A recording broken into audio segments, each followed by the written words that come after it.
অবশেষে বাড়ি ফিরলেন রাজবাড়ীর কালোখালীর বীর সন্তান শহীদ সৈনিক শামীম রেজা। তবে এ ফেরা আনন্দের নয়, লাল সবুজে মোড়া কফিনে বন্দি নিথর দেহে চিরবিদায়ের বার্তা নিয়ে।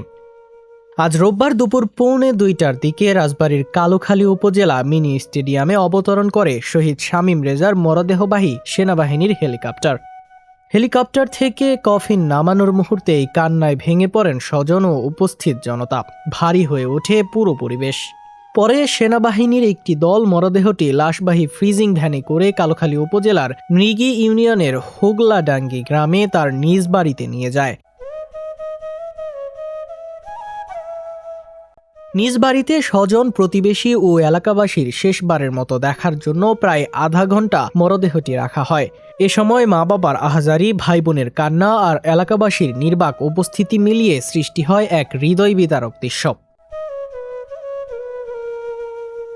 শোকের মাতমে ভারী হয়ে ওঠে পুরো বাড়ি ও আশপাশের এলাকা। যে মানুষটি ছিলেন পরিবারের স্বপ্ন আর ভরসার প্রতীক, তিনি আজ ফিরলেন চিরবিদায়ের বার্তা নিয়ে। লাল সবুজে মোড়া কফিনের ভেতরে নিথর শামীম যেন থামিয়ে দিলেন একটি পরিবারের সব আশা আকাঙ্ক্ষা।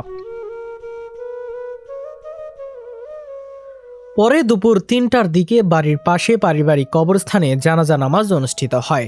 জানাজা শেষে বাংলাদেশ সেনাবাহিনীর পক্ষ থেকে গার্ড অফ অনার প্রদান করা হয়। বিউগলের করুণ সুরে রাষ্ট্রীয় সম্মান জানিয়ে চিরনিদ্রায় শায়িত করা হয় শহীদ শামীম রেজাকে।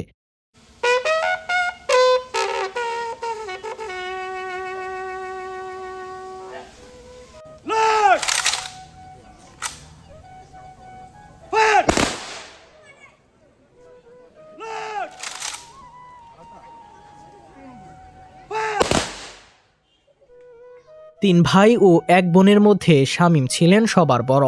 মেজ ভাই সোহেল ফকির সৌদি আরব প্রবাসী, সেজো ভাই সোহান বর্তমানে বেকার অবস্থায় বাড়িতেই রয়েছেন। একমাত্র বোন মরিয়ম খাতুন হাফিজিয়া মাদ্রাসায় অধ্যয়নরত।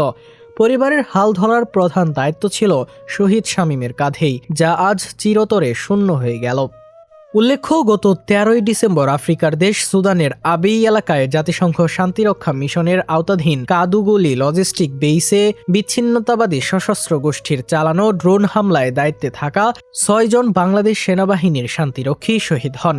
শহীদ শামীম রেজা ছিলেন তাদেরই একজন। বিশ্ব শান্তি রক্ষায় জীবন উৎসর্গ করা শহীদ শামীম রেজা ইতিহাসে স্মরণীয় হয়ে থাকবেন একজন সাহসী, কর্তব্যনিষ্ঠ ও দেশপ্রেমিক সৈনিক হিসেবে। তার আত্মত্যাগে গর্বিত গোটা দেশ। তবে শোকের ছায়া নিয়ে আজও অপেক্ষায় কালোখালীর সেই বাড়িটি, যেখান থেকে আর কোনোদিন ফিরে আসবে না পরিবারের সবচেয়ে বড় ভরসার মানুষটি।